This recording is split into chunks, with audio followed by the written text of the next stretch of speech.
Hi everyone, I am here with Kate. Hi Kate. Hi. Thank you for joining us. No problem, we're happy to be here. Okay, yeah, so who are you representing? So I'm here with the Canadian Adaptive Climbing Society, and basically we make climbing opportunities for people living with barriers. Amazing, so how would that work? Can you walk us through the process? Yeah, so it really depends on the person and everybody's so different, but a tool that we have here that we use very often is what we call a counterbalance system. And what that does is it basically takes some of the climber's weight off.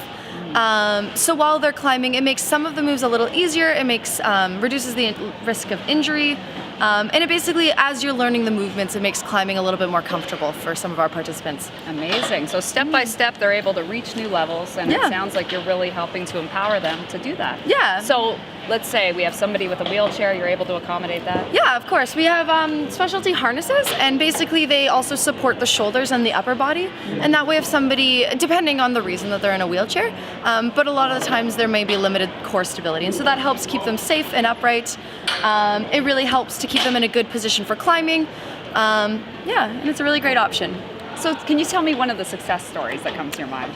I'm sure there are many. Yeah. So last summer we had this really awesome climb. We went outdoors for the first time in Ontario, and it was really great. And a wonderful lady named Myra came out, and she had such a good time. I drove her back to the city, and she was telling me all about how she wanted to do competition climbing. She was going to go to the World Cups, all these things. And she came to our next program, and she bought her own harness and shoes, and she was just stoked on climbing. And now she's started her own club through the Canadian Council for the Blind, and it's a rock climbing club. So yeah, that was a really cool story.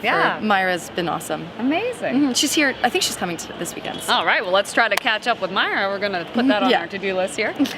So yeah, it sounds like a really great, how did you get involved?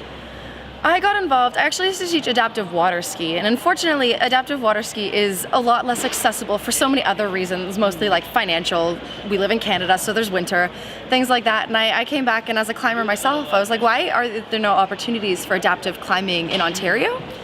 So I reached out to Brent, who's out west, I reached out to MEC, I reached out to some of our really wonderful sponsors, and we got some funding to start some programming in Ontario. Wow, incredible. Well, that is fantastic. So this has been, the Abilities Expo has been around for 40 years. Have you guys been a part of it for? This is our first year actually being a part of it. Yeah, we're relatively new generally in Ontario anyways. And then Christine reached out to me this year to run the wall, so. Wonderful. Yeah.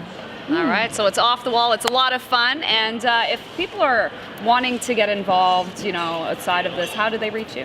So we have social media accounts, which are probably the easiest way. So on Facebook and Instagram, we're at canadian.adaptive.climbing. You can also reach me at my email, which is kate@canadianadaptiveclimbing.com. Yeah, and we have a website as well. Just type in Canadian Adaptive Climbing. Amazing. All right, well, thank you so much for being with us. No problem. Thanks so much for having us. All right, thanks.